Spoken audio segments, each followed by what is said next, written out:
ሰላም ጤና ይስጥልን ተመልካቾቻችን እንደምን ዋላችሁ እንደምን አመሻችሁ ከአንከር ሚዲያ ዝግጅት ክፍል ያክብሮ ሰላምታችንን እናቀርባለን ባለፈው በክፍል 1 ዝግጅታችን ከዶክተር ሚልኬሳ ሚደጋ ጋር በተለያዩ ጉዳዮች ላይ መወያየታችን ይታወሳል በተለይም በአብይ አህመድ ወቅታዊ የጤንነት ሁኔታ እንደዚሁም በምክክር ኮሚሽኑና በአጠቃላይ ኢትዮጵያ ውስጥ እየታዩ ባሉት የጦርነት አዝማሚያዎች መነሻ አድርገን ከዶክተር ሚልኬሳ ጋር የተለያዩ ሐሳቦችን መለዋወጣችን የሚታወስ ነው ስለ ምክክር ኮሚሽኑ ጨምሮ በሚቀጥሉት ጊዜያት በኢትዮጵያ ሊታዩ የሚችሉ ፖለቲካዊ ሁነቶች ምን ሊሆኑ ይችላሉ በሚል ዶክተር ሚልኬሳ ሚደጋ ከመረጃዎች ተነስቶ የራሱን እይታ የሚያካፍልበትን ክፍል 2 ዝግጅት ነው ለዛሬ ይዘን የቀርብነው በዚህም በሚቀጥሉት 2 እና 3 ወራት ውስጥ በኢትዮጵያ ምን ሊከሰት ይችላል በተለይ የምክክር ኮሚሽኑ ያዘው አቅጣጫ ምን ሊመጣ ይችላል የሚለውን ጥያቄ አንስተን ለዛ መልስ በመስጠት ነው የዛሬውን ክፍል 2 እና የመጨረሻውን ዝግጅታችንን የምንጀምረው አብራችሁን ቆዩ መልካም ጊዜ አብይ የሚፈልገው ነው ሶ አጀንዳውን ያሳዘው እሱ ነው ኮሚሽነሮቹን የመረጠ እሱ ነው ውሳኔውም የሱ ነው የተሰበሰቡ ካድሬዎችም የሱ ነው የሚጋጩም የሱ ነው ሙሉ ዋናው ውሳኔውም የሱ ነው የሚሆነው አዲስ ነገር አይመጣም ማለት ነው አብይ የሚፈልገው ነገር ነው ለዩኤ የሚመች ነገር ነው የሚሆነው ከዛ ውጪ ይሁን አዲስ አበባ ጉዳይ እኔ የገባኝ መቼ መሰለ አዲስ አበባ እንደ አብይ እንደ ካርድ መጠቀም የጀመረው ዛሬ አይደለም ኦዲፒ እና አዴፓ በነበረበት ጊዜ አስታውሳለሁ የሆነ ጊዜ ስካይላይት ሆቴል ሰበሰበ ነብይ ያንዴ አብይና አንድ ተላላኪ ደመቀ መኮንን የሚባል አለ እሱን ትልቁ አሳይሉታል እዛ ካድሬዎች ሽመልስን ትልቁ አሳማ ይቅርታ ሽመልስን አሳማ ይሉታል ደመቀን ደግሞ ትልቁ አሳማ ይሉታል እዛ ያለ ያው ደመቀ ምክትል ጠቅላይ ሚኒስትር ትልቁ አሳና ትልቁ አሳማ ማለት ነው ኖ ይኸውል እኔ ነኝ የተሳሳትኩት አሳማና ትልቁ አሳማ ነው ሽሜን አሳማ ይሉታል ደመቀን ደግሞ ትልቁ አሳማ ይሉታል በኮድ ሲያወሩ ካድሬዎች ከዛ ያኔ አስታውሳለሁ እና ትልቁ አሳማና አብይ ነው የሚሰበስቡን ያኔ ስካይላይት ሆቴል ሰብስቦን ኦዲፒ ማዕከላዊ ኮሚቴና የአዴፓ ማዕከላዊ ኮሚቴ እንድንዋጋ ያደረጉ ቁጭ ብሎ እኛ ተዘጋጅታችሁ ግቡ ተባለ ከባህር ዳር የተጠራው የአዴፓ ማዕከላዊ ኮሚቴ እነሱም ተዘጋጅቶ እንዲመጣ አደረጉ ከዛ ስካይላይት ላይ በቃ ዱላ ቀረሽ በተለይ አዲስ አበባ ጉዳይ ላይ እንጂ በቃ ጭንቅላታችን ዞርብን በቃ እንዴ ስንት ሀገር ነው ያለን ስንት ፓርቲ ውስጥ ነን ብለን ደሞ የሚመሩን ሰዎች አብይ ነው ሙሉ ይሄንን የሚመራ ደሞ ተዋጋን እኮ እዛ ላይ ውጊያው ከባድ ነበር ስካይላይት ሆቴል ላይ ያ የአዴፓ ማዕከላዊ ኮሚቴ አባላትም ያስታውሳሉ ይሄን የኦዲፒዎችም ያስታውሳሉ ግን ሙሉ በሙሉ ስካይላይት ላይ ገጠም ነው እና በኋላ ከዛ ወጥተን ምንድነው ያደረግነው ዛሬ ምናምን ግጥሚያው ምንድነው መጨረሻ ላይ መፍትሄ የለም ግን ተዋጋን ብለን ስንጣየቅ አናቅም ከዛም እኛም አጀንዳ ተሰጥቶን ነው የመጣ ነው ማን ነው የሰጣችሁ ያው ከላይ ነው የመጣ ምናምን ይላሉ ኪት እንደመጣ አይታወቅም አሉ ከዛ ስናጣራ አብይ ራሱ ነው ያጣላል አጀንዳ አድርጎ አገሪን መማራ አስታራቂ ሐሳብ አምጥቶ እንደው አዴፓና ኦዲፒ አብሮ ይሰራል ሁለቱ ክልሎች እኮ በቃ እንደው የሆነ ነገር ቆንጆ ክልሎች ናቸው አብሮ መስራት ይችላሉ እኮ በቃ ምንድነው ምናምን ተብሎ እንደው ሰላም ይፈልጋል አይደል አንድ መሪ በሰላም ካድሬዎቹ በሰላም አብሮ እንዲሰሩ ይሰራል ብለህ ትገምታለህ አይደል አይደለም እንድንጨራረስ እዛው አደረጉ እንድንጣላ አደረጉ። አጀንዳውን እዚህ ላይ ተዋጉ ተባለ፣ ተዋጋ። እኔ ያኔ ነው የገባል አብይ አማራ ካድሬዎችንና ኦሮሞ ካድሬዎችን ሰብስበው አዲስ አበባ ላይ እንድትዋጉ ፈልጋለሁ ብሎ ሜዳውን አዘጋጅቶ ኳሱን ሰጥቶ ቁጭ ብሎ ይመለከታል። ምን አይነት መሪ እንደሆነ ሰው እንዳይግባባ ነው የሚፈልገው። አጀንዳው ህዝቡ ካድሬው ከተስማማ የልማት ጥያቄ ሊጠይቅ ይችላል፣ የሰላም ጥያቄ ሊጠይቅ ይችላል። ድሮ እኮ ካድሬው ከተስማማ ምንድነው የሚባለው መሰለ? ለምንድነው ጦርነቱን በሰላም መፍታት ያልቻልነው? ለምንድነው በየቀኑ ጦርነት ዜና የሚሆነው ብሎ ይገመግምና የአመራር ችግር አለብን ይላል ካድሬው። የአመራር ችግር ደግሞ ከላይ ይጀምራል ይላል። ይሄ በኢህአዴግ ጊዜ የተለመደ ግምገማ ነው። የሆነ ችግሮቹ መጥቶ የት ላይ ነው የሚያርፈው? አመራሩ ላይ ነው። የኢኮኖሚ ችግርም የአመራር ችግር ነው የሚሆነው። ዞሮ የሰላም ችግርማ ሙሉ በሙሉ የአመራር ችግር ነው። ስለዚህ የአማራ ካድሬና የኦሮሞ ካድሬ ከተሰበሰበ በኋላ እንደው ሰላም መምጣት አለበት፣ እንዴት ነው እንደዛ ይሆን ነው ብሎ መገምገሙ አይቀርም። ከገመገመ ግን ዋናው የኛ ችግር ነው፣ የአመራሩ ችግር ነው፣ በዋናነት ደግሞ የሰብሳቢያችን ችግር ነው ይባላል። ይሄ የታወቀ ነው። ስለዚህ አብይ ምንድነው የሚያደርገው? ካድሬዎችን ሰብስቦ እንዲህ አይነት ጥያቄ እንዳይመጡ ካድሬዎች እንዲዋጉ ያደርጋል። ያ ደግሞ ወደ ውጭም ወጥቶ ህዝብ ለህዝብም እንድንዋጋ ይፈልጋል። አብይ የጎንዮሽ ጦርነትን ይፈልጋል። አማራና ኦሮሞ እንዲዋጋ ይፈልጋል። አብይ ራሱም ይፈጥራል። ምክንያቱም አማራና ትግራይ እንዲዋጋ ይፈልጋል። አብይ አጀንዳዎችን ፈልጎ ወልቃይት ምናምን እያለ የሆነ ህዝቡ ወደ አንድነት መሄድ ከጀመረ አማራና ትግራይ ህዝብ እስቲ ችግራችን ምንድነው ብሎ በሰላም መፍታት እኮ እንችላለን ማለት ከጀመሩ ራሱ ወጥተው ወልቃይት የሚባል እኮ አለ ወዳጆች ለምንድነው የምትነጋገሩት ይላል አብይ ወጥተው። እና የጦር ስልት ነው ያደረገ ያለው። ስለዚህ ይሄ ምክክር የሚባለውም አብይ ያውቃል ለምን እንደሚጠቀሙ።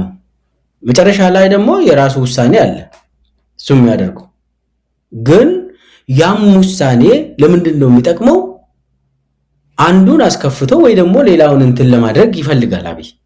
ምንድናቸው እነዛ ውሳኔዎች? የአብይ አህመድ ነው አብይ የሚፈልገው ሙሉ በሙሉ ከሱ ቁጥጥር ውጪ የሚወጣ ነገር አይፈልግም በፍጹም። በዋናነት ደግሞ የዩኤኢ ጥቅም አሳልፎ አይሰጥም አብይ። ይሄ የህዝብ ምናምን ጥያቄ ምናምን የሚባል ነገር የለም በአብይ ዘመን። ስለዚህ አብይ የሚፈልገውን ነገር ሊያደርግ ይችላል። ያ የኢትዮጵያውያን ጥያቄ አይመልስም። የባሰ እኛ እንድንዳከም ያደርጋል አብይ። ስለዚህ ከሱ አጀንዳ መራቅ ነው። እንደውም የሱ አጀንዳ ትራፕ ውስጥ መግባት የለብንም፣ ወጥመድ ነው የሱ። ይሄ ብሔር አገራዊ ምክክር የሚባለው ምንም ለኢትዮጵያ ህዝብ የሚያመጣ አንዳች መፍትሄ የለም። ስለዚህ እንደተሰጋው በፊትም እንደተባለው ይሄ ምክክር ኮሚሽኑ አንደኛ ሲፈጠርም እጅና እግር የለውም። የኢትዮጵያን አጀንዳዎች መፍትሄ እንዲያገኙ አድርጎ ለማቅረብና ያንን ውሳኔ ላይ ለመድረስ የሚያስችል መዋቅርም የለውም። ሁሉ ነገር ጥርሱ የወለቀ እንደሆነ ከመነሻው ሲነገር ነበር። እንደውም አንዳንዶች ሲሰጉ የነበሩት የበለጠ ችግር ያዋልዳል፣ የበለጠ ያሉትንም ችግሮች ያባብሳል እንጂ መፍትሄ የሚሆን አይደለም፣ እንደውም ለኢትዮጵያ ጠንቅ ነው ብለው ስጋታቸው የሚገልጹ ወገኖች አሉ። አሁን እንደምናየው ወደዛ እያመራን ነው። የአዲስ አበባ ጉዳይ ኢትዮጵያን እንዳይስማሙ እንዲጋጩ ለማድረግ ከፍተኛ የሆነ መድረክ የፈጠረው ይሄው የምክክር ኮሚሽኑ ነው። ስለዚህ ምክክር ኮሚሽኑ የኢትዮጵያን ችግር የበለጠ የማዋለድና የማባባስ እንጂ የመፍትሄው አካል አይደለም ብለን መደምደም እንችላለን ማለት ነው። በሚገባ ይሄ ምንም ጥርጥር የለኝም እኔ አብይ የሚያደርገው ከዛ ሲጀመር ከጅምሩ የመፍትሄ አካል አይደለም አብይ የጀመረው አካሄዱም ሁሉም ነገር ለራሱ ስልጣን ብሎ ነው ይሄንን የጀመረው የራሱ ህገ መንግስት ይፈልጋል አብይ በራሱ አምሳል ኢትዮጵያውያንን መፍጠር ይፈልጋል አብይ ቢሳካለት የግሉ የአብይ ህገ መንግስት የሚባል እንዲመጣ ይፈልጋል ራሱ ፕሬዝዳንት ሆኖ ራሱን ማየት ይፈልጋል ግን ደግሞ ያ እንዴት ነው የሚሆነው ህዝቦች ተስማምቶ ሳይሆን ህዝቦች ተጋጭቶ ነው የሚሆነው ስለዚህ ከምክክር ምንም መፍትሄ የሚጠብቅ ሰው ካለ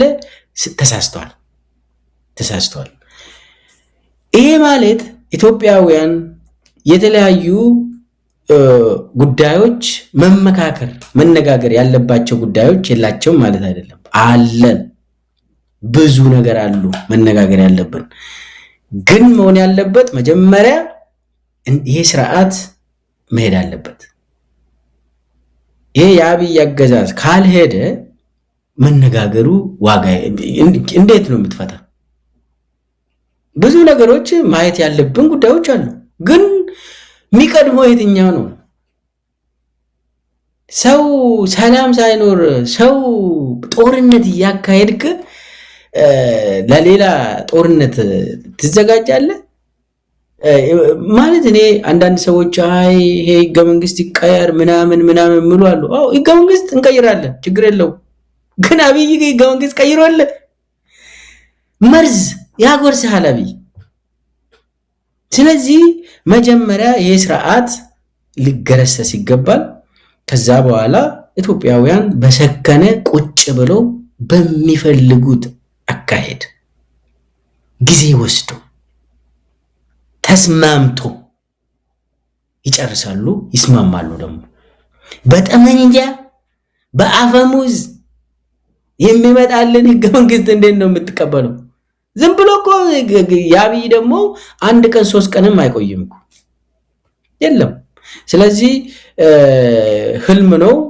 የዚህ ያብይን የአገራዊ ምናምን ብሎ እሱ የሚያወራ አጀንዳ ዳይቨርሽን ሙሉ ዋናው አጀንዳው የኢትዮጵያውያን የሚያነሱት ጥያቄ አለ በአማራ ክልል እየተነሳ ያለ ጉዳይ አለ በኦሮሚያ ክልል በትግራይ ክልል በቤንሻንጉል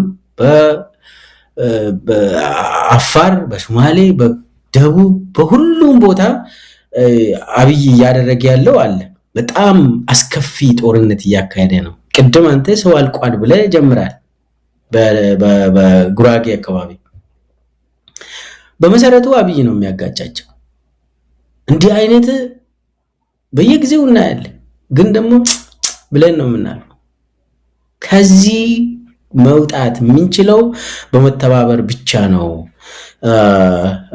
ለማለት ፈልጋለሁ ዶክተር ሚልኬሳ እስቲ ስለ ሁለቱ ቃለ መጠይቆች እንሂድ ስለ ሁለቱ ግለሰቦች ቃለ መጠይቅ አብይ አህመድ በአማራ ማስ ሚዲያ እንደዚሁም በኦሮሚያ ብሮድካስቲንግ ኔትወርክ ኦቢኤን ላይ የሰጠው በርግጥ ሙሉ ቃለ መጠይቁን ኦቢኤን ላይ የተላለፈውን አልሰማንም ሳንሰማ በፊት ያደረግነው ቃለ መጠይቅ ስለሆነ ማስታወቂያ ላይ ተቀንጭባ በቀረበችልን ላይ ነው ተመርኩዘን ምናልባት በዛ ላይ አስተያየት ልንሰጥ ልንገምትም የምንችለው ሌላው የጀነራል ባጫ ደበሌ ቃለ መጠይቅ ነው በኬንያ ኢትዮጵያ አምባሳደር እሱም ይህን ፕሮግራም በመናዘጋጅበት ጊዜ ሙሉ ቃለ መጠይቅ አልተላለፈም የተወሰኑ ለማስታወቂያ ለፕሮግራም ማስታወቂያ የተላለፈውን መነሻ አድርገን ነው የምንወያየው ከአብይ አህመድ እንጀምር አብይ አህመድ ሰሞኑን በቴሌቪዥን መድረክ ላይ በስቷል በቴሌቪዥን ብቻ አይደለም በተለያዩ ትዕይንቶች ላይ በተለያዩ ፕሮግራሞች ላይ የቴሌቪዥን ስክሪን ሆኗል በየቦታው ነው የሚታየው በየቦታው ነው ንግግሩ የሚሰማው ግን ሁለቱ ላይ እናተኩር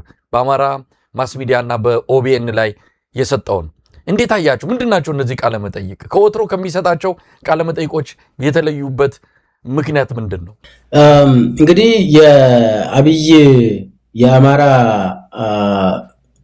ማስ ሚዲያ ኤጀንሲ ወይ ደግሞ አማራ ቴሌቪዥን ላይ ያቀረበው ዋናው በመሰረቱ ሁለት ነገር ነው። በአብዛኛው ውሸት ነው የተናገረው። ከውሸቶቹ በጣም መዓት ውሸቶች ስላሉ እኔ አንዱን ብቻ ልግለጽ። ለምሳሌ ፕሪቶሪያ ስምምነትን የፈረመው ደመቀ ነው እንጂ እኔ አይደለሁም ማለት። እንግዲህ የፕሪቶሪያ ስምምነት ደመቀ መኮንን ነው። ከዛ በኋላ እኔ ምናምን በበላይነት እሱ ነው የመራ፣ እኔ ውስጥ የለውም። ስለዚህ ፕሪቶሪያ መጥፎ ከሆነም እኔን አትጠይቁኛል። ይሄ በጣም ውሸት ነው፣ ነጭ ውሸት ነው። ይሄ ማለት ደመቀ መኮንን ወንጀለኛ አይደለም ለማለት አይደለም። በነገራችን ላይ ዶክተር ሚልኬሳ የአብይ አህመድ 8 ውሸቶች በዚህ በአማራ ማስ ሚዲያ ላይ ያቀረባቸው 8 ውሸቶች ብለ በሆርን ኮንቨርሴሽን ላይ ያቀረብከው ዝግጅት አለ። ብዙ ሰዎች ነው እሱም ፕሮግራም የተከታተሉትና 8 ውሸቶች ናቸው። አንዱን ያነሳው ምናልባት ዋና ዋናዎቹንም ልታነሳልን ትችላለህ ለተመልካቾቻችን ግንዛቤ እንዲረዳ። እሱማ መዓት ነው። ከዛ የመጀመሪያ ክፍል ላይ 8 አቀረብኩ። ከዛ በኋላ ደግሞ 28 አቀረብኩ። 28 ውሸቶችን በጣም ሰፊ ውሸት ነው። አጠቃላይ ቀደዳ ነው እንዳለ እና ጊዜ ስለሚወስድ ነው እኔ ከዛ ውስጥ የፕሪቶሪያን ብቻ ቀንጨብ አድርጌ የወሰድኩት። በአብዛኛው ስለ ልማት ጉዳይ እሱ ያነሳው ስለ አማራ ክልል ውስጥ ልማት አለ በቃ ገነት መስላለች ምናምን ብሎ ነው ያቀረበው። ውሸት እንዳለ ውሸት በተለያየ እንትን እሱ ያቀረባቸው በጦርነቱ ዙሪያ አብይ ያቀረበው በጣም በውሸት የታጀበ ይሄ። ከዛ እኔ የፕሪቶሪያውን ብቻ ነው ያነሳሁት።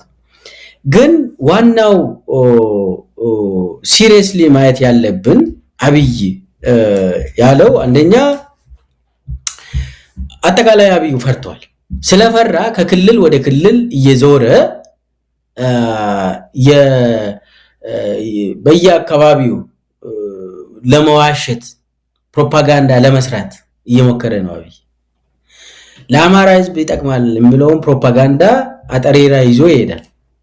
ለኦሮሚያ ክልል ደግሞ ይመቸዋል ብሎ የሚያስበውን አጠሬራ ይዞ ብቅ ብሏል። አሁን ምንድነው ይሄ ሁሉ ካልከኝ የጸረ ጥምረት ፍራቻ የወለደው የጦርነት ስትራቴጂ ነው።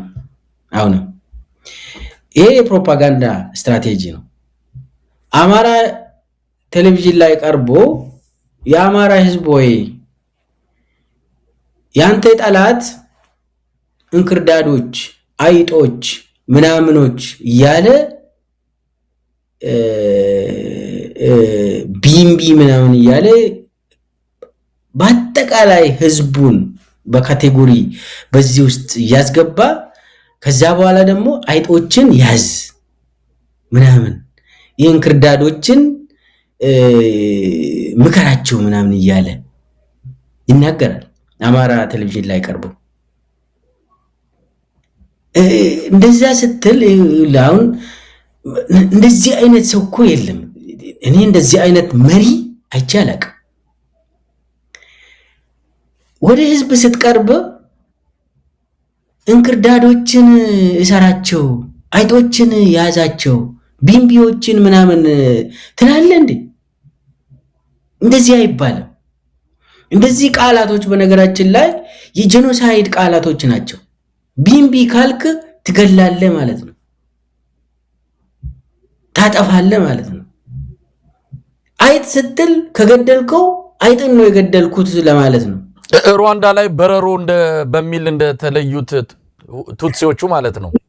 አው እንደዛ እያለ ነው አብይ አማራ ህዝብ ላይ እና ምንድነው ጭንቀት የወለደው ከክልል ወደ ክልል የተንከራተተ ነው አብይ እንትን እዚህ ጋር እየሄደ እኔ አይደለሁም ጠላት ያንተ ልጆች ናቸው ያንተ ጠላት እያለ አንተው ራስህ ነህ ጠላት እያለ ነው። የአማራ ጠላት አማራው ራሱ አንተ ራስህ ነው ጠላት እያለ፣ በሌላ በኩል ደግሞ ትግራይ ህዝብ ነው ያንተ ጠላት እንጂ እኔ አይደለሁም ይላል። እና በየጊዜው እሱ የሚያነጣጥረው ወልቃይትን እኔ ነኝ እኮ ያስኩል እንጂ ፋኖች እኮ ፈርሞ ለቲፒኤልኤፍ ሰጡ ምናምን ብሎ ተናገረ። መቼ ነው ፋኖ ወልቃይትን ፈርሞ ለህወሓት ሰጡት? ድብን ያለ ውሸትን ሲናገር ማለት እንግዲህ ፋኖች ተነስተው አልሰጠንም ብሎ መግለጫ እንዲያወጡ ነው የሚፈልገው አብይ። እኛ እንትን የኛ ነው ያንቺ ነው ምናምን ብሎ እዛው ላይ ግጭት እንዲጀምሩ ነው። ከዛ በኋላ የጎንዮሽ ግጭት ተጀመረ ብሎ ቁጭ ብሎ ልስቅ ቀጣፊ ነው ሰውዬ ለማለት ነው። እዛ ጋር የቀረበው ለአማራ ህዝብ ያስተላለፈው አንደኛ ሙሉ በሙሉ አማራን ለማዋሸት ሞከረ።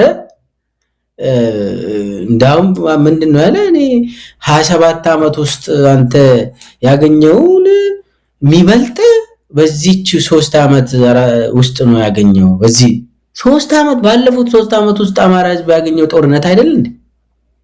ምን ልማት ነው ያገኘው? አብይ ግን ያለው ባለፉት 3 ዓመት ውስጥ የሰራውት አማራ ክልል ውስጥ በባለፉት 27 ዓመት አልተሰራ ማለት እግዚኦ አቤት ትላለህ እንጂ ምንም አትልም። እና እንደዚህ ብዙ ነገሮችን ነው እኔ አንድ በአንድ እንትን ብዬ ማአት ውሸቶችን ይሰለቻል። እንዳውም እኔ በደንብ ስላዳመጥኩኝ እንደዛ ያልኩት። ግን ዋናው ነገር የአማራ ቴሌቪዥን ላይ ቀርቦ አብይ አህመድ ኑዛዜ ነገር ነው የተናገረው የመጨረሻ።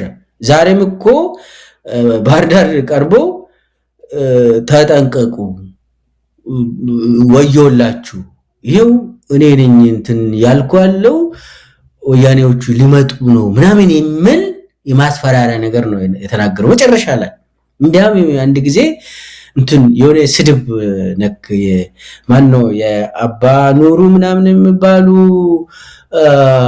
ባህር ዳር ላይ ሰውን የሚረዱ ዘይት ነጋዴ ናቸው ምናምን አንድ እናት ከዛ እንትን የሚጠቀሙ ነበሩ። አንድ እናት ልጃቸው አንዱ ዘራፊ ሆኖ አንዱ ደግሞ አልሚ ሆኖ በቃ እሳቸው እናት ያለቅሳሉ በየጊዜው። አቶ አባኑሩ ምናምን ለምንድነው የምታለቅሱት ሰው ምናምን ብሎ ሲጠይቅ አንድ ልጄ ቆንጆ ነገር ይሰራል ያለማል፣ ሌላኛው ደግሞ እኔ የሚሰራውን ያጠፋል ብሎ እንግዲህ ይሄንን የሚተርተው አብይ ፋኖ አጥፊ ነው ለማለት ብሎ እኮ ነው ይሁሉ።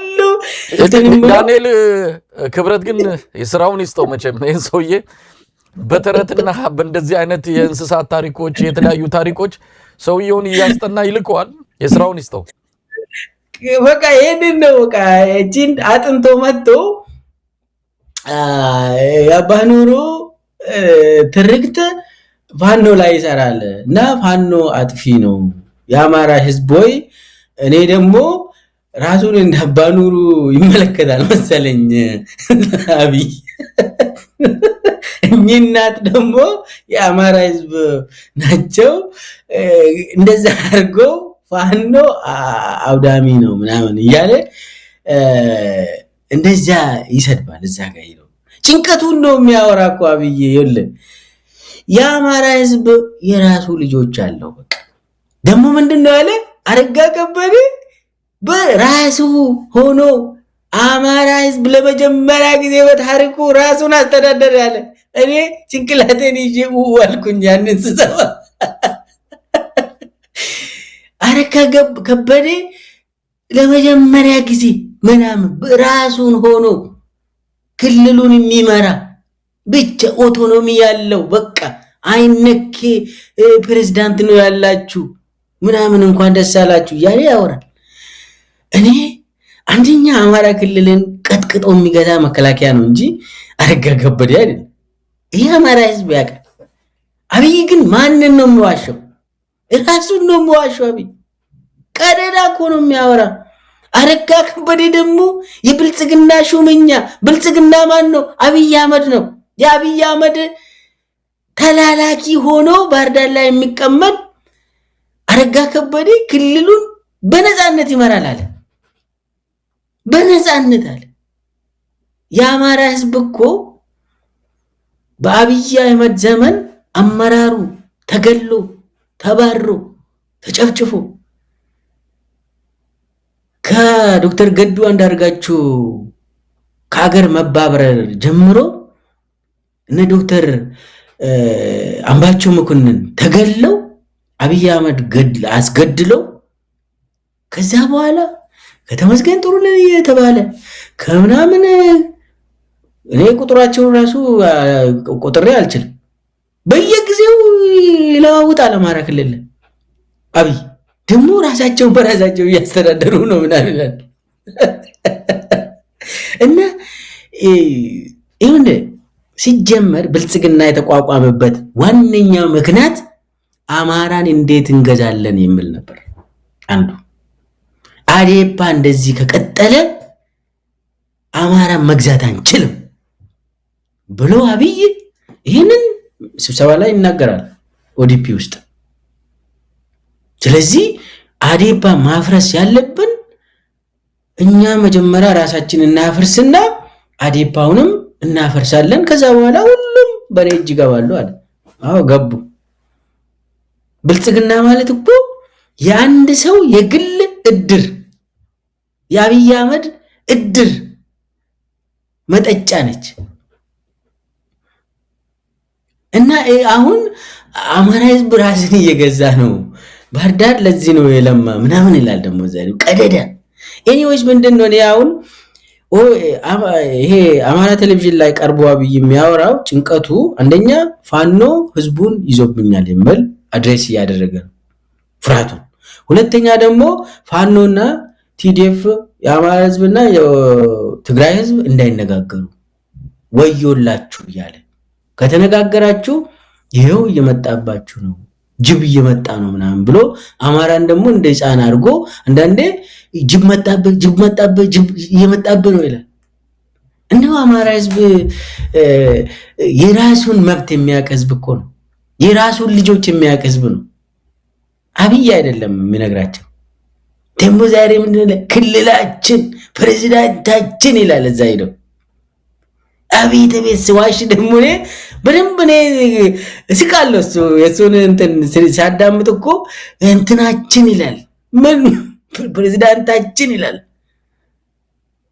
እንዴት ይሄ ማፊያ ውሸታም ቀጣፊ እና ዞሮ ምንድነው አማራ ህዝብን እየቀጠቀጠ ያለው ሰራዊት ነው ብልጽግና ፓርቲ ነው በቀጥታ ከዛ ያብይ የግድያ መዋቅር ነው አማራ ህዝብን የሚገዛ እንጂ የግድያ መዋቅር ውስጥ ደግሞ አረጋ አለበት ከዛ ውጪ አማራ ህዝብ በነጻነት እንትን ይላል ሲል በጣም ይቀፋል እሱ ንግግሮችን ማዳመጥ ግን ደግሞ አጠቃላይ የጥምር ጉዳይን ፈርቷል ወደ ኦሮሚያም የሄደበት በሰፊው ወደዛለ ከመምጣታችን በፊት እንደው የኦሮማራን ጉዳይ አንስቷል ዳግመ ኦሮማራ ጥሪም አድርጓል ወደ ታሪክም ተመልሶ የጎበናንና የሚኒሊክን ታሪክ አንስቶ የሁለቱን ህዝቦች ጎንደሩን ሰልፍ ጠቅሶ የአማራ ማን የኦሮሞ ደም የኔ ደም ነው በቀለ ገርባንም በወቅቱ አንስተው ፎቶግራፍ ይዘው የጎንደር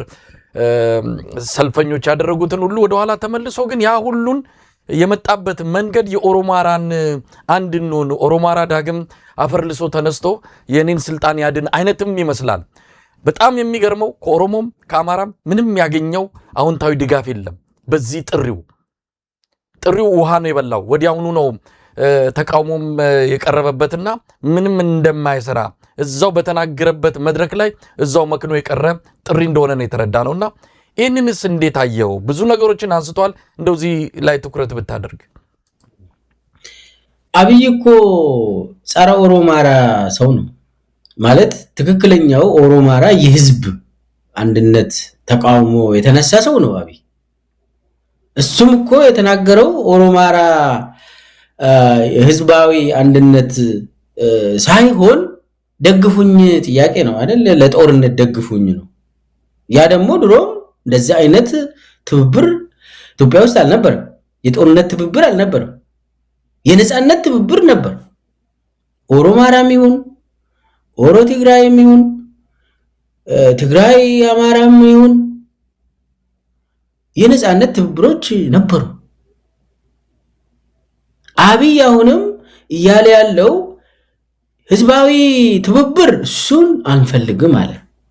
በተለይ አሁን የጎንደር ላይ የተደረገው ያኔ በጣም ታሪካዊ የሆነ ሰልፍ እንዴት እንዳነሳ በሚያስቀይም ነገር አካሄድ ነው ያነሳው አብይ። ጎንደር ላይ ያኔ ፋኖች ሰልፍ የወጡት እኮ የኦሮሚያ ውስጥ የሚፈሰው የኦሮሞ ደም ልክ የኛ ደም እንደፈሰሰ እንቆጥራለን ነው ያሉት። መቆም አለበት አሉ። የኦሮሞ ወንድሞቻችን ደም መፍሰስ የለበትም ብሎ ነው ደፍሮ ጎንደር ላይ ያንን ታሪካዊ ሰልፍ ያካሄዱ። በቀለ ገርባ የኛ መሪ ነው ብሎ ሲወጡ ይህ እኮ ትልቅ የዜግነት ምልክት እኮ ነው። ትልቅ የወንድማማችነት እንደ ምሳሌ የምናስተምር እኮ ነው። ነገ ይሄን ምንድነው ያደረገ ያኔ እኮ የተባለ እኮ ተራ አሉባልታ መፈክር አይደለም። ጎንደር ውስጥ እኮ ኦሮሞ የሆኑ አሉ እኮ የኦሮሞ ደም ያላቸው እኮ ጎንደር ውስጥ እኮ አሉ ብሎ ነው የተናገረው። ወደ ኋላ መለስ ብላችሁ አዳምጡት። ሰውየው ያለው ጎንደር ውስጥ ሰልፉን የወጡት እኮ የኦሮሞ ደም በትክክል በኦሮሞ ደም ስላለባቸው ነው የተዋለዱ ናቸው እኮ ምናምን አለ። እኔ አሁን ጎንደር ውስጥ የተዋለዱ የሉም እያልኩ አይደለም። ኢትዮጵያ ሕዝብ እንደዛ አይነት ይኖራል የትም ቦታ። ግን መንፈሱ የዘር ጥያቄ አልነበረም። አብይ የወሰደበት አካሄድ አልነበረም። ጎንደር ላይ የወጡት በደም የተሳሰረም ይሁን አይሁን የዜግነት ግዴታቸውን ነው የተወጡት። የሚያስኮራ የኦሮሞ ደም መፍሰስ የለበትም። እኔ የፈለኩትን ሰው መሆን ይችላል። ብሔሬ አማራ ሊሆን ይችላል፣ ኦሮሞም ሊሆን ይችላል። አብይ እንዳለው የተሳሰሩ ኦሮሞ ደም ያላቸው ሰዎችም እዛ ውስጥ ሊሳተፉ ይችላሉ በሰልፉ ላይ። ግን አብይ እንዴት እንደገለጸ የሚያሳፍር ነው። ይህ በጣም እኔ ያሳዝናል። በዚህ ደረጃ ወርዶ አብይ ያንን ሰልፍ ያካሄዱት የኦሮሞ ዘር ያለባቸው ናቸው ለማለት እንደዛ ሊኖር ይችላል። እዛ ይኖራል፣ ግልጽ ነው። ህዝብ አንድ ላይ ይኖራል። ግን ኦሮሞ ዘር ስላለባቸው አይደለም። እኔ እርግጠኛው የምናገረው ያኔ እኮ ያ ቢሆንማ የበለጠ ወሎ ከሚሴ ላይ ነው ቀውጥ የሚደረገው በአብይ ስሌት። ለምን እዛ ወሎ ከሚሴ አካባቢ የኦሮሞ ደም በአብይ ቋንቋ ሊበዛ ይችላል፣ ግን አይደለም። ያኔ ጎንደር ላይ ገንፍሎ ህዝብ ወጥቶ የመብት ጥያቄ ሲጠይቅ ዘራቸው ቢቆጠር ኦሮሞ ናቸው አለ እኮ አብይ። እኔ እንደዚህ ያሳዝናል። ብቻ እኔ ለመጀመሪያ ጊዜ ነው ያንን የሰማሁት። ማለት እንደዛ ጎንደር ላይ የነበሩ አማራ ተወላጆች ፋኖዎች የፈለገ ዜጋ ምዛ ይኖር ምንም ችግር የለውም፣ ወጥቶ ማውገዝ ያለባቸው አወገዙ በድፍረት በጀግንነት። ያንን ደግሞ ታሪክ አስመዝግቧለሁ። ግን ያንን ወደ ዘር ጎተተ ያሳፍራል። እኔ እሱ ነው በጣም ያስቀየመኝ፣ የሚያሳፍርም ነገር ነው። ይሄ ደግሞ እንደዛ ሲያደርግ ኦሮማራ አይደለም፣ ኦሮማራ አይባልም እንደዚህ አይነት ቋንቋ። አብይ እያደረገ ያለው ኦሮማራን በትክክል ትክክለኛውን ኦሮማራ እያፈረሰ ነው። አማራና ኦሮሞ ጠላቶች ናቸው ብሎ ፈርጆ የሚሰራ ሰውዬ በየቦታ ሄዶ መርዝ ነው ምረጨው። አማራና ንጹህ አማራ ኦሮሞ ምናምን አይስማሙም ይላል ማለት ነው አብይ። እና አብይ ደግሞ አስታራቂ ሆኖ ሊመጣልን። ስለዚህ በአጠቃላይ የአሁን አብይ ጎበና ዳጬና ምልክ ናቸው ኢትዮጵያን የሰሩት ይላል። በዚህ በኩል በአማራ ቴሌቪዥን ላይ ሁለቱ ናቸው ኢትዮጵያን የገነቡት እና ደግፉኝ ይላል። ኦሮሚያ ላይ ደግሞ ሂዶ ምንድነው የምለው ኦሮሞ ሙሉ ሙሉ ነፃ ወጥቷል አለኩ። ከማን ነው ነፃ ያወጣ? ደግሞ ጎበና ዳጬና ምልክ ኢትዮጵያን ከገነቡ ኦሮሞ ደግሞ ነፃ ሙሉ ሙሉ ነፃ ያወጣቸው ኦሮሞን አለ አብይ። ከማን ነው ነፃ ያወጣ? ከጎበና ነው? ይውል በቃ እንትኑ በየቦታ እየሄደ ኤከሌ ጋር ሲሄድ እንደዚህ ብል ተቀባይነት አገኛለሁ፣ እነ ኤከሌ ጋር ደግሞ ቢሄድ እንደዚህ ብል ይቀበሉኛል እያለ ሰው አይነጋገርም ብሎ በዚህ በቃ ተስፋ ቆርጦ በየመንደር የሄደ በየእንትኑ ጋር ገብቶ በተለያየ ቋንቋ ጻብቅ በትግርኛ ይመጣላል። እዛም ደግሞ በትግርኛ እኔ ነኝ እንደዚህ ያደረኩ ያለው ጠላት አማራ ነው ምናምን ወይ ደግሞ እኔ ነኝ እየከለከልኩ ያለው ኢትዮጵያውያን ሊጨርሱ ነው ምናምን ሊል ይችላል። እና ይሄንን ነው አብይ ያደረገ ያለው። እንደው ዶክተር ሚልኬሳ ምናልባት የኦሮምኛውን ቃለ መጠይቅ ገና አልሰማነውም፣ በማስታወቂያ ደረጃ የመጣው ነው። ይሄንን ቃለ መጠይቅ ስንሰራኔ እናንተ ስንወያይ ሙሉ ዝግጅቱን ሳናይ በማስታወቂያው ባለው ላይ ነው። እንደውም በዛ በማስታወቂያ ላይ ካለው በመነሳት ምን አይነት ቃለ መጠይቅ ነው ሊሰጥ የመጣው አብይ አህመድ ለኦሮሞ ህዝብ?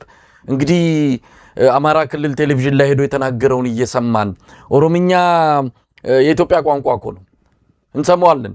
ብዙዎቻችን ቢያንስ ሐሳቡ ይገባናል፣ እንተረጉመዋለን። እዛ ሌላ እዚህ ሌላ የሚናገረው ሚለውንም ልንወስድ እንችላለን። ለማንኛውም ግን ሙሉ ቃለ መጠይቁን ስንሰማ የተለየ አውድ ካለው እንመለስበታለን። በዚህ ግን ምንድነው አብይ አህመድ ሊያስተላልፍ የመጣው? ለምንስ መጣ በኦቢኤን? እኔ አንተ እንዳልከው ሙሉ ይዘቱን ማዳመጥ ያስፈልጋል። ነገር ግን ይታወቃል ይሄ አሁንም እሱም የሚያካሄደው የጸረ ጥምረት ፕሮፓጋንዳ ነው ኦሮሚያ ላይ። ከጅምሩም ከቀንጨብ ከተደረገችውም እሱ ያለው ኦላኮ የወያኔ ተላላኪ ነው ብለዋል ኦሬዲ። ልክ አማራ ክልል ላይ ፋኖ ነው ወልቃይትን አሳልፎ የሰጠ እንዳለው የኦሮሞ ነጻነት ሰራዊት አሽከር ነው፣ ተላላኪ ነው፣ ለእከሌ የጠላቶቻችን ተላላኪ ነው አለ። ማን ጠላቶቹ ደግሞ ያው ወያኔ ነው ይላል። እንግዲህ አንዱ ይሄ ነው ታርጌት የሚያደርገው የጥምሯን ጉዳይ ለመምታት ነው እዚህም እዛም የሚሄደው። የኦሮሞ ህዝብን ደግሞ ከኦኤልኤ ለመነጠል ኦኤልኤ ጠላት ነው፣ እሱ ነው ከተጠላቶች ጋር አንድ እየሆነ ያለ። ስለዚህ እኔ ያንተ ወዳጅ ነኝ የኦሮሞ ህዝብ ሆይ የሚል መልእክት አለው። ነፃም ወጣል ያለው ትርክቶቹን እዛ ጋር የሚያወራው ሌላ ትርክትን ያወራል ፎርሹ። እና ግን በአጠቃላይ እሱ ታርጌት የሚያደርገው እንትን ነው የሳይኮሎጂካል ኦፕሬሽን ነው የሚያካሄደው። ሳይኮሎጂካል ኦፕሬሽኑ የጦር ስልት ነው። አንደኛ የኦሮሞ ኃይል ከሰሜኑ ኃይል ጋር እንዳይገናኝ ይከለክላል። ያው አብይ በኦሮሞ አካባቢ ሲሄድ ኦፍ ዘ ካሜራና በካሜራ የሚያወራው የተለያየ ነው። አንዳንድ ጊዜ ግን አንዳንዴ በካሜራ ላይ ራሱ ይናገርና ሊወጣበት ይችላል። በድብቅ አብይ የኦሮሞ ብልጽግናዎችን ሲሰበስብ የሰሜኑ ጭራቆች ብሎ የሚያወራው በህዝብ ደረጃ ነው የሚፈርጀው። አማራና ትግሬ ሙሉ ጠላት ናቸው ብሎ ነው የሚያሰለጥነው ህዝብን፣ በተለይ የራሱን ካድሬ። ይሄኛው በድብቅ ስብሰባዎችን ሲያካሄድ፣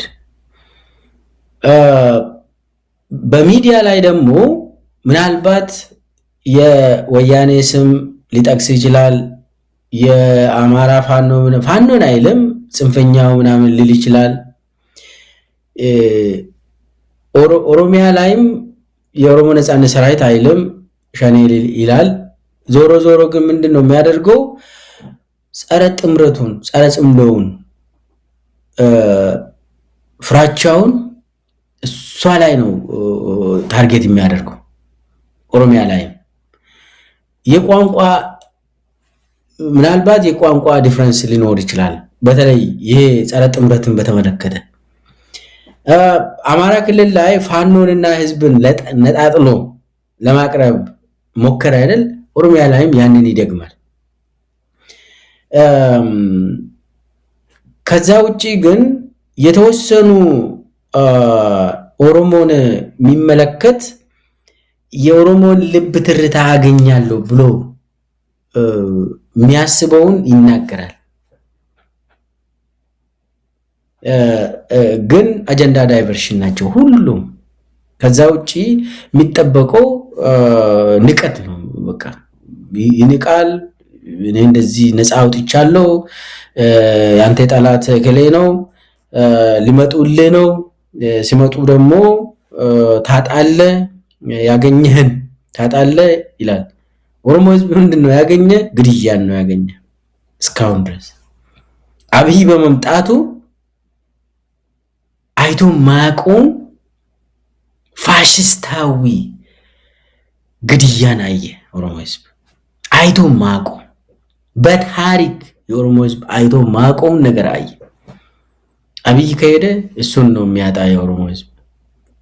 አው ማጣት አለበት የኦሮሞ ህዝብ፣ ያንን ማጣት አለበት። ይህንን ፋሽስቱ ማጣት አለበት። ግን አብይ ምንድነው የሚለው?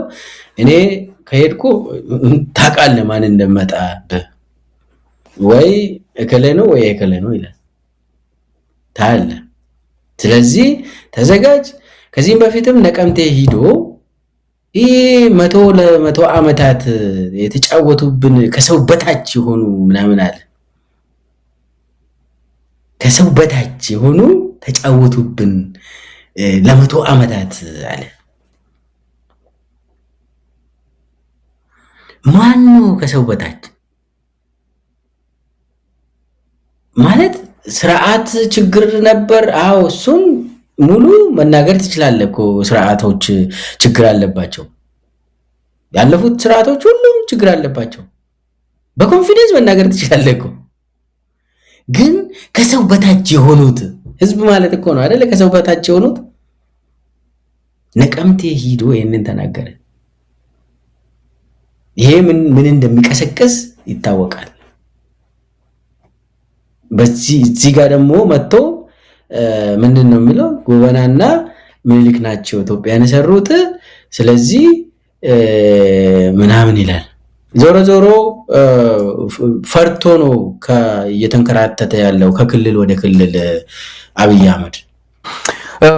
ዶክተር ሚልኬሳ እንግዲህ የጀነራል ባጫ ደበሌ እንደዚሁ ባጭሩ ብንነጋገርበት ጥሩ ነው። የጀነራል ባጫ ደበሌም ቃለ መጠይቅ ሙሉን አልተከታተልንም።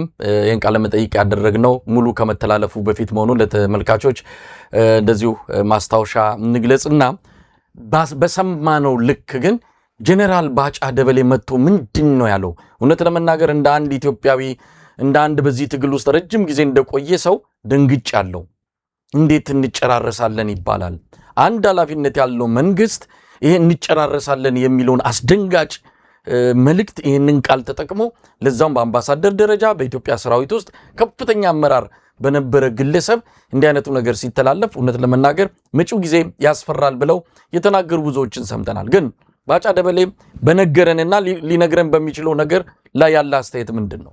To give you እኔ ግልጽ የሆነ ነገር ልንገር 4 ኪሎ ሰው የለም ቢባል አንዳቸውም 4 ኪሎ መጥቶ አይዙ ፋኖ ይሁን ኦላ አይመጡም በጭራሽ ምንናል አይመጡም ካፓሲቲም የላቸውም መጥቶም የሚያደርጉት ነገር የለም ምን ያደርጋል እስኪ ማን ነው የሚመጣው ዘመነ ካሴ ነው የሚመጣው ማን ነው መጥቶ 4 ኪሎ ገብቶ ኑ 4 ኪሎ ክፍት ነው ብትላቸው አይመጡም መጥቶም ምን ሊያረጉ ስለዚህ ይሄ ይቅር በቃ ገንዘብ ከፈለጉ ከመንግስት ጋር ተደራድሮ ይስጣቸው መንግስት ገንዘብ ከሆነ የሚፈልጉት አለበለዚያ የህዝብ ጥያቄ መመለስ ከሆነ ይሄው ህዝቡ ተውኝ አለኮ በምርጫው ይተውት ሰላም እናምጣ ሰላም ካልመጣ አሁን መጨረሻው መጨራረስ ካልሆነ በስተቀር ውጤቱ አሸናፊ ተሸናፊ የሚባል ነገር የለውም ምን ባጫ ደበሌ እኮ ብቻ አይደለም አብይ እንጨራረሳለን አላለም እንዴ አብይ ራሱ እኮ በሺዎች ያልቃሉ እንጂ ከቤተ መንግስት ራሱ እንትን ፓርላማ ላይ ነው የተናገረው ሺዎች ያልቃሉ እንጂ እንጨራረሳለን እንጂ እንደዚህ አይነት አይሞክርም ብሏል ሰው መግደል ኢህአፓ ሞከረው እኮ ደርግ ላይ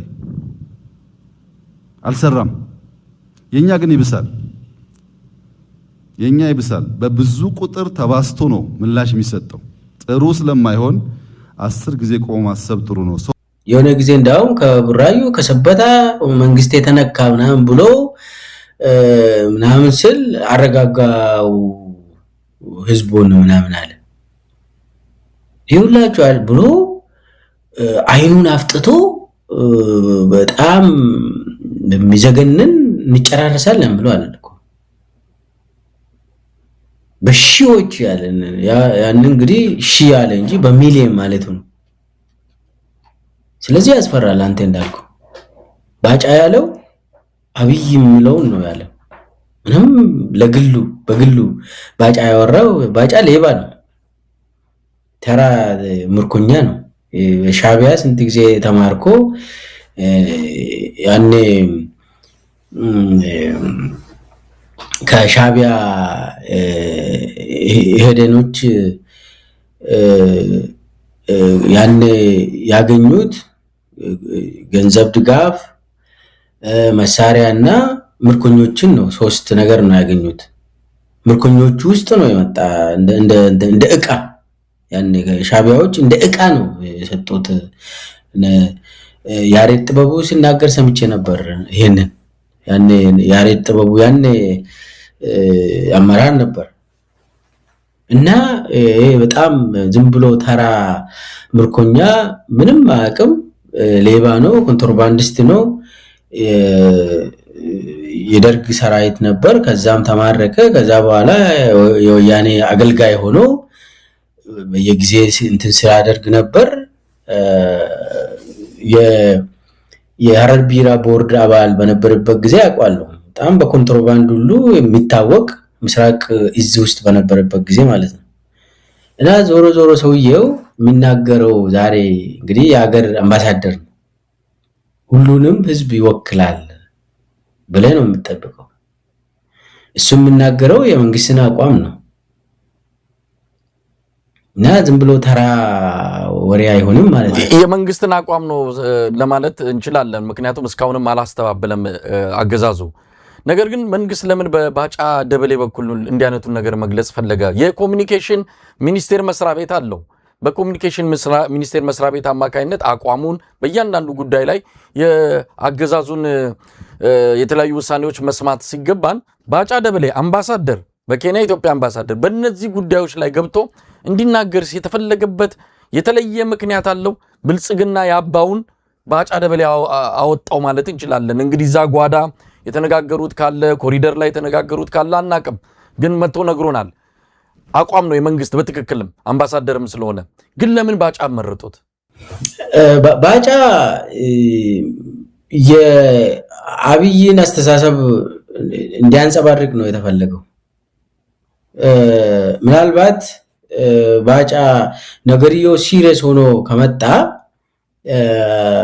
ለማስቀየር እንዲቻል አንዳንድ ሰዎች ያው ባጫ በጣም ዝም ብሎ ተራ የወረደ ሰው ነው ብሎ ስለሚገምት በሱ በኩል እንዲነገር ከዛ በኋላ ህዝብ ይሄንን ነገር ሲሪየስሊ ከወሰደ ደግሞ የሪቨርስ ማድረግ ይቻላል ተብሎ ስለተገመተ ነገር ግን እንቅጩን የአብይን አቋም ስለተናገረ አብይ ደግሞ ዴስፕሬት ሆኗል ምንም 4 ኪሎ የሚባል ነገር እንዳታስቡ እንጨራረሳለን አለ አይደል መጀመሪያ ላይ እንኩ ወሰዱ ብትባሉም አትወስዱም አለ ማን ነው መጥቶ የሚገባ አለ መጨረሻ ላይ ደግሞ እንጨራረሳታለን እንጂ አንሰጥም አለ ምንታታኩ ነው ማንንም ሰው ኦላ ነው ፋኖ ነው ምናምን ባዶ ነው ግቡ ባሉም አይወስዱም አለ በኋላ ደግሞ እንጨራረሳለን ምናምን አለ ምን ይሄኮ እንጨራረሳለን ስትልኮ በትጥቅ ትግል አሁንም እየተጨራረስክ ነው ህዝቡንም የገደልክ ነው ግን ምንድነው ይሄ እንጨራረሳለን ደግሞ ሲባል የትጥቅ ትግል ውጪ ነው የሚሆነው ማለት ነው የታጠቀ ፋኖ የታጠቀ ኦሮሞ ነጻነት ሰራዊት ነገር አይደለም ማለት ነው ይሄ ንግግር ስለዚህ ይሄ በጣም ከባድ ነው አንተ እንዳልከው የኢትዮጵያ ህዝብ ይሄንን ሲሪየስሊ መውሰድ አለበት እኔ ባጫ መጠቂ ምናምን አይደለም ባጫ ወንጀለኛ ነው የጦር ወንጀሎችን የፈጸመ ሰው ነው ጊዜው ሲደርስ ይጠየቃል ይሄ ግን የሥርዓቱ ጉዳይ ነው የአብይ ችግር ነው ይሄ የምትጠይቀውም ባጫ ሳይሆን አብይን ነው የምትጠይቀው አብይ በባጫ በኩል አብይ የተናገረው ፍርሃቱን ነው በቃ የመጨረሻ እንትን ላይ ደርሰናል አጥፍቼ ነው የሚሄደው እያለ ነው አጥፍቶ ጠፊ ነው ማለት ነው አብይ ያጠፋና ይጠፋል ይሄ ነው ንግግሩ እንጠፋፋለን አለ አይደል ይሄኮ አጥፍቶ ጠፊ ስራ እየሰራ ነው ማለት ነው ማስፈራራቱ ነው የለም እንደዛ የሚባል ነገር የለም የኢትዮጵያ ህዝብ ይወስናል ለፍርድ ይቀርባል ሁሉንም ሰብስቦ አታመልጥም ማንንም ሰው ባጫም አታመልጥም ለፍርድ ይቀርባሉ እንደዚህ የሚባል ዛሬ የተናገረው ነገ በአለም ፍርድ ቤቶች ይቀርባሉ ምንም እንትን የለም ይሄ የሚቀር አይደለም እሱ የተናገረው በተለይ እኔ የሚገርመኝ ጦርነቱ ከተጀመረ ደጀንና ግንባር የሚባል ነገር የለም ሁሉም ግንባር ነው የሚሆኑት አስመራ የሚባል ኤርትራ የሚባል የለችም አለ እስከ ካርቱም ድረስ ግንባር ነው የሚሆነው አለ እንመታለን አለ አንድ ጤናማ የሆነ የሀገር መሪ እንደዚህ አይልም ሱዳን እኮ ራሷን የቻለች በዓለም አቀፍ ህግ እውቅና ያላት ሀገር ነች እዛ እርስ በርስ የተዋጉ ነው አዎ ነገር ግን ድንበራቸው መንካት አትችልም ይሄ ግን ዝም ብሎ ወራዳ ሆኖ ሌባ አፉን ከፍቶ የሱዳን እስከ ካርቱም እንሄዳለን ይላል የለውም እኮ ሱዳን ካርቱም አይደለም አስመራ ምናምን አይደለም ሱሉልታ መሄድ የማይችል ስርዓት ስለ አስመራ ያወራል ሱሉልታ አብይ አህመድ እኮ ሱሉልታ ለመሄድ በሄሊኮፕተር ነው የሚሄደው በመኪና አይሄድም በነፃነት ከሱሉልታ እስከ ጫንጮ ድረስ መሄድ የማይችል ሰው ስለ አስመራ ያወራል ተስፋ የቆረጡ ሰዎች ናቸው እነኚህ ሰዎች ግን ደግሞ ባክፋየር የሚያደርግ አድገኛ የሆነ ንግግር ነው የሚያደርገው ለራሳቸው እንኳን አስበው ለማለት ነው ይሄ ምን ብለን ነው የራሳቸው ችግር ኢትዮጵያውያንን አንድ አደረገ አሁን ሁሉም ሀገሮችም አንድ የሆኑ የአብይ ስርዓት ላይ ተነሱ በራሱ በገዛንቱን እጁ ይሄ ሱሳይዳል የሆነ ስርዓት ነው የአብይ ስርዓት እንደው ዶክተር ሚልኬሳ ለማስፈራራት ብቻ ወይስ ዝግጅትስ አለ ወይ? አብይ አህመድ ምናልባት እናንተም ውስጥ በነበራችሁ ጊዜ አቶ ታዬ ደንዳም በተደጋጋሚ ገልጾታል። አብይ አህመድ ከቤተ መንግስት የሚወጣው አስክሬን ነው ብሏል። ሁሉን ነገር እንጨራረሳታለን ነው ያስታጠቃቸው። ኢመደበኛ የሆኑ ቡድኖች እንዳሉ ይታወቃል። ምናልባት ዝግጅቱም አለ። ዝም ብሎ መፎከርና ማስፈራራት ብቻ ሳይሆን ፋኖ የሚሆን ኦላ ገብተው ወደ መሀል ሀገር የሚመጡ ከሆነ አብይ አህመድ ጦርነቱን የህዝብ ለህዝብ ለማድረግ ምንም የሚያመነታ አይደለም ብለው ከቃላት ባለፈ ከማስፈራራት ባለፈ ትክክለኛ ስጋታቸውን የሚገልጹ ወገኖች አሉ። ዝግጅቱስ አለ እንደው እስከምታውቀው ድረስም አሁንም ባለ መረጃ? ይኸውልህ አብይ ስልጣን መልቀቅ አይደለም ትንሽ ስጋት ውስጥ ከገባ እልቂትን ይፈጥራል አብይ። ይሄ ማለት ደግሞ ዛሬ እልቂት የለም እያልኩ አይደለም፣ በየቀኑ ይፈጥራል አብይ። አሁን በየጊዜው የሃይማኖትን መሰረት ያደረገ ብሔርን መሰረት ያደረገ ጥቃቶችን እልቂቶችን አብይ ያደራጅና ይፈጽምና ወይ ሸኔ ነው ወይ ፋኖ ነው ይላል። ከዚህም በፊት እኔ አንድ ነገር ልንገር ለዚህ ምሳሌ የሚሆነው የኦሮሞ ነጻነት ሰራዊትና ቲዲኤፍ የተፈራረሙበት ጊዜ ህዋቶች ደብረ ሲና ደረሱ በተባለበት ጊዜ ምንድነው የሆነ? እንደ ዛሬ የኦሮሞ ነጻነት ሰራዊትና ቲዲኤፍ ተፈራረሙ። በአራተኛው ቀን ላይ ከረዩ ላይ አባገዳዎች ተረሸኑ። 15 አባገዳዎች ተረሸኑ። እነኚህ 15 አባገዳዎችን ረሽኖ ምንድነው ያለው? ሸኔ ነው የረሸነው አለ። ይሄ በኦሮሚያ ቴሌቪዥን በኦሮሚያ መንግስት ኮሙኒኬሽን አቋም መግለጫ ምናምን ሆኖ ሸኔ የኦሮሞ ጠላት ነው፣ ይሄው አባገዳዎችን 15 አባገዳዎችን ረሸነች ተብሎ መግለጫ ወጣ። ያዝልኝ የኦሮሞ ነጻነት ሰራዊትና ቲዲኤፍ ተስማምቶ በአራተኛው ቀኑ ላይ ነው ይሄ የተፈጸመው። 15 አባገዳዎች የተረሸኑበት። አብይ ፈርቶ ወዲያውኑ የኦሮሞ ህዝብ ጠላት ኦላ ነው ሸኔ ነው ብሎ አስፈረጀው። እንዳለ የኦሮሞ ህዝብም ሳይጣራ አብዛኛው ተቀብሎ ነበር። በኋላ ግን ተጣርቶ በኢትዮጵያ ሰብአዊ መብት ኮሚሽን ተብዬው ራሱ ተጣርቶ ሲወጣ ኮሬ ነገኛ ነው የረሸነው። ከዛ በኋላ ሮይተርስ ሳይቀር ራሱ ሽመልስ አብዲሳ ደግሞ ጨፌ ኦሮሚያ ላይ ቀርቦ ስህተት ሰራናል። ራሱ መንግስት አመነ፣ የኦሮሚያ ፖሊስም አመኑ። እኛ ነን የረሸነው። ንጹሃን አባቶችን ጨፍጭፎ ጠላት እከለ ነው አለ። ሸኔ ነው እንደዚህ ያደረገ ያለ። ይህንን አስብ። ደብረ ሲና ደረሱ በተባለበት ሰዓት ነው ተፈራረሙ ከተባለ። አሁን ደግሞ ፋኖና ኦላ ተፈራረሙ ከተባለ የኢትዮጵያ ህዝብ በንቃት ካልቆመ፣ በተጠንቀቅ ካልቆመ አስከፊ ነገር ታያላችሁ። ፋኖና ቲዲኤፍ በአደባባይ አብረን መስራት ጀመርን ካሉ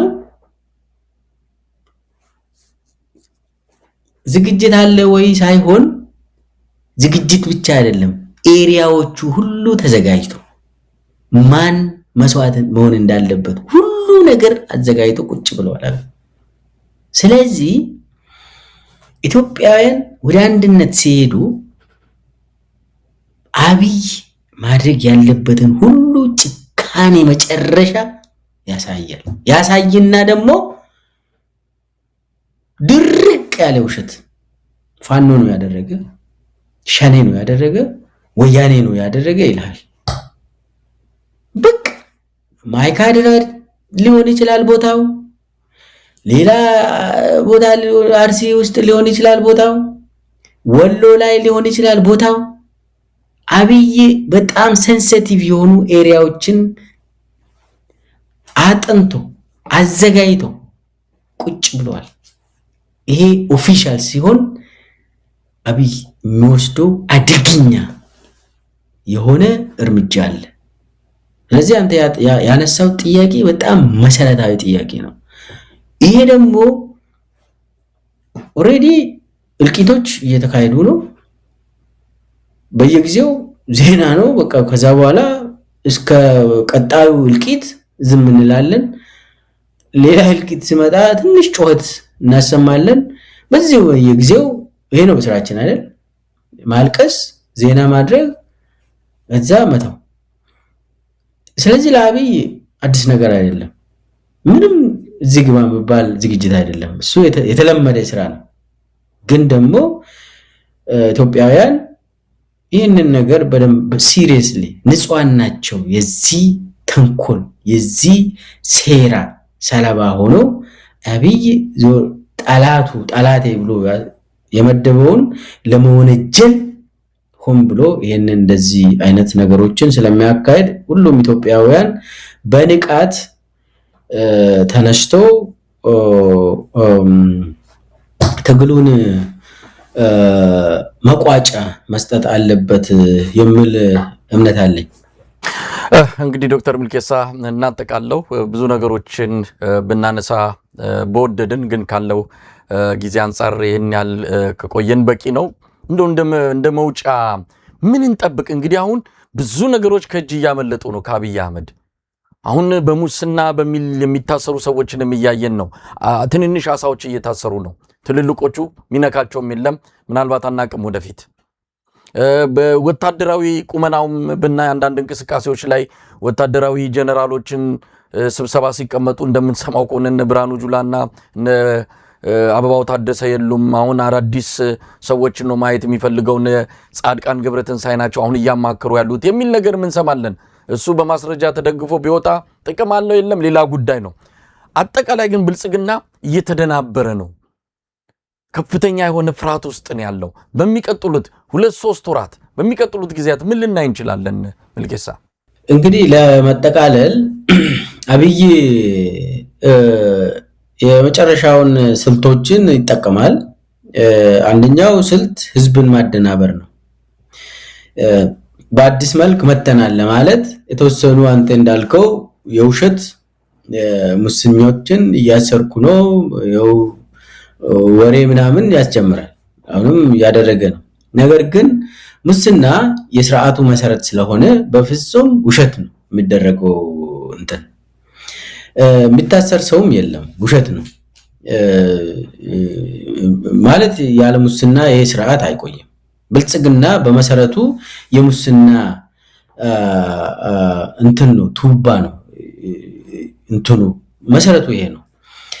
የዋናው ሙሰኛ ሌባ ቁጥር 1 በኢትዮጵያ ደግሞ ራሱ ጠቅላይ ሚኒስትሩ ራሱ ነው እና ወርቅ ዱባይ ላይ የሚያከማች ማፊያ ነው አብይ። እና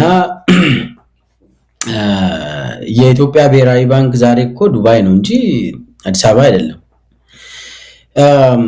በአጠቃላይ አብይ የሚያደርገው የተለያዩ ስልቶችን ይጠቀምና ሪፎርም ያደረኩ ነው፣ ራሴን በአዲስ መልክ እየመጣው ነው፣ የተወሰኑ አመራሮችን ይሄው ቀየርኩ፣ ወንጀለኛ የነበሩት እከሌ ናቸው፣ የዚህ ቡድን ነው፣ እነሱን ደግሞ አስወግጃለሁ እና አዳዲስ የመጡ ደግሞ እናንተ የምታምኑት ሰዎች ናቸው ማለት ይፈልጋል። በፌደራል ደረጃ በአንዳንድ ክልል አካባቢ የሆነ ሪሻፍል ሊያደርግ ይችላል። ከዛ ውጪ አብይ ስርዓቱን አይነካም። በመሰረቱ የሚለወጥ ነገር የለም። አብይ የሚገዛው በጠመንጃ ነው፣ በአፈሙዝ ነው። ተስፋም የለውም። አብይ ዴስፕሬት የሆኑ እርምጃዎችን ይወስዳል። ከተሳካለት እቺ ምክክር አልቃ ፕሬዝዳንት መሆን ይፈልጋል። ቶሎ አዳዲስ የፓርላማ አባላት ገብቶ እሱን ፕሬዝዳንት አድርጎ ሊሾሙ ይችላሉ። እሷን ይፈልጋል። ወደ ብሔራዊ ቤተመንግስት መግባት ይፈልጋል። ቤተመንግስቱን እያጸዱ ነው አሉ። ብሔራዊ ቤተመንግስት እያዘጋጁለት ነው ለሹመቱ። የትኛው ቤተመንግስት ነው? የጫካው የሚባለው እሱ ያሰራው ነው? ኖ አይ እሱ ገና ነው። እሱ ገና ነው። እሱ ለብዙ አመታት የሚያገለግለው ነው። አብይ ቅዠቱ ነው። እሱ የታችኛው ብሔራዊ ቤተመንግስት ነው አሁን እያዘጋጁ ያለው። የ4 ኪሎ ከዛ ይወጣና ብሔራዊ ቤተመንግስት የሚባለው ፕሬዝዳንት የሚቀመጥበት ከዚህም በፊት አሁን አዲስ አድርጎ እንትን የፈረንሳይ ነው። እንዳውም ፈረንሳይ ገንዘብ ነው ተጠቀመ። ከዛ የኢትዮጵያ ህዝብ ገንዘብ ነው እዛ ላይ እንትን ያደረጉት። እሱን እያዘጋጁለት ነው። ታዬ አጽቀሥላሴ ወዴት ይሄዳሉ? አብይ ፕሬዝዳንት ከሆነ እኮ በቃ አበቃለት። እሱ አብይ ፕሬዝዳንት ከተባለ ታዬ ወደ አምባሳደርነት ምናምን ሊሾም ይችላል፣ ወይ ደግሞ አማካሪ ሆኖ ወደ ሊመድብ ይችላል። የራሱ የሆነ አንድ ጠቅላይ ሚኒስቴር ነገር ይሰይማል አብይ። እሱ ፕሬዝዳንት አጠቃላይ ሆኖ ይመራል። ሌላ አንድ ጠቅላይ ሚኒስቴር ስራ የሚሰራለት እንደ ብርሃኑ ነጋ አይነት ምናምን ፈልጎ ሊያስቀምጥ ይችላል። ይሄንን ሊያደርግ ይችላል። ግን ደግሞ ዋናው ነገር ስርዓቱ እየፈረሰ በመሆኑ ኢትዮጵያውያን ኃይሎች ወደ አንድነት እየሄዱ ስለሆኑ ምናልባት እዛም በተለይ ደግሞ የትግራይ ጦርነት ከተጀመረ ሙሉ በሙሉ ለመስከረም አይደርስም። ለምን አቅም የመከላከያ አቅም የለው። የመከላከያ አቅም በአማራ ክልልና በኦሮሚያ ክልል ተወጥሮ ኦሬዲ ተስፋ የቆረጠ እንትን ነው ያለ። አሁን እንደምንም ብሎ ትግራይ አካባቢ በሽምግልና በተለያየ ምናምን ሊያስቆዩ ይሞክራሉ። ቅድም እንዳልነው ግን አይ ቲንክ የኢኮኖሚ ጉዳይ ራሱ ህዝብን ሊያስነሳ ይችላል። የተለያዩ ችግሮች አሉ። አጠቃላይ አብይ ደብቆ በሙስና የተወሰኑ ሰዎችን በማሰር አንዳንድ ሰዎችን ከስልጣን በማባረር የተለያዩ ይሄ አገራዊ ምክክር ምናምን እያደረግኩ ትንሽ ጊዜ ይገዛለሁ ብሎ ይሞክራል አብይ። ነገር ግን አይመስለኝም። ምንም አዲስ ነገር የሚመጣ ነገር አላይም። በተለይ ለአብይ አህመድ ጥሩ ዜና አላይም። አብይም በጦርነት የሚያሸንፈው ነገር የለም። ኦሬዲ በአማራ ክልል እየተሸነፈ የሄደ ነው። በኦሮሚያ ክልልም እየተሸነፈ ይሄዳል። አሁን ሱሉልታ ድረስ መሄድ አይችሉም የአብይ አመራሮች። ሃይዌይ ትልቁ መንገድ ላይ ብቻ ነው የሚሮጡት። ከዛ ውጪ ገባ ብሎ ሰውን ጎብኝቶ አይመለሱም። ስለዚህ አይ ቲንክ ጊዜው በወሰደ እንትን ጊዜ ማራዘም ይችላል። ነገር ግን የማሸነፊያ ስልት አገኝም አብይ። የማዳከም ስልቶችን እየተጠቀምኩ ነው ይላል አብይ። ግን ራሱ እየተዳከመ ነው የሚሄደው አብይ መጨረሻ እስከ መጨረሻ። አይ ቲንክ የምናየው ትልቅ ጦርነት በሰሜን በተለይ በትግራይ ከተጀመረ ሙሉ በሙሉ ያበቃለታል። በጣም አመሰግናለሁ ዶክተር ሚልኬሳ። በጣም ብዙ ነገሮችን ነው ያነሳ ነው። እንግዲህ ለተመልካቾች ይህን ሁሉ መረጃና ማብራሪያ እንደውም ያንተን እይታ በማካፈልህ በጣም ነው የማመሰግነው። ሌላ ጊዜ እንገናኛለን። እግዚአብሔር ይስጥልን። መልካም ጊዜ። አመሰግናለሁ መሳይ።